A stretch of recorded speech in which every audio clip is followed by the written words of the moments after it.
rationalist, David Hume, would not find or seek refuge in religion. Hume's empiricism started from the same premise as Locke's and Berkeley's.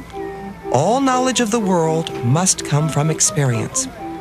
He underscores this point by emphasizing how much more vivid our sense impressions are than the copies we make of them by mere thinking. Everyone will readily allow that there is a considerable difference between the perceptions of the mind. When a man feels the pain of excessive heat or the pleasure of moderate warmth, and when he afterwards recalls to his memory this sensation or anticipates it by his imagination, these faculties may mimic or copy the perceptions of the senses, but they can never entirely reach the force and vivacity of the original sentiment. The most lively thought is still inferior to the dullest sensation. An important influence on Hume is not just the philosophy of Locke, but the science of Newton, which had great prestige in the age.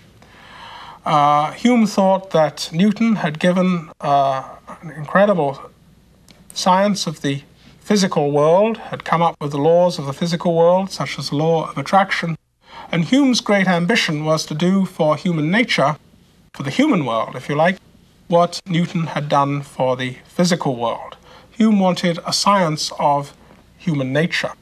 He wanted to explain why we think and believe in the way we do, why we feel in the way we do, why we have the passions that we do, and why we make the moral judgments that we do. Locke had attacked the rationalist notion of innate ideas. Hume would attack the core of rationalism, the belief that reason has remarkable powers. The rationalists maintained that reason by itself could provide us with knowledge of what the world is like. But for Hume, the mind without experience can know nothing about the physical world. Consider the motion of billiard balls on a table. They seem to move in perfect geometric patterns. The momentum and angle of impact seem to transfer from one ball to the next.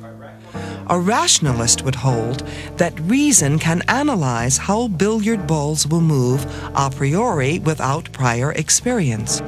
Hume disagrees.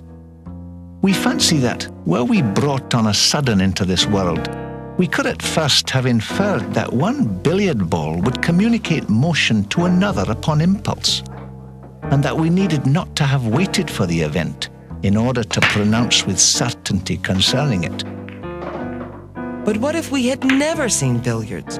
Would we know what to predict? The mind can never possibly find the effect in the supposed cause by the most accurate scrutiny and examination.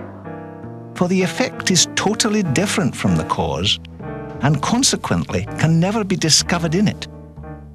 Motion in the second billiard ball is a quite distinct event from motion in the first. So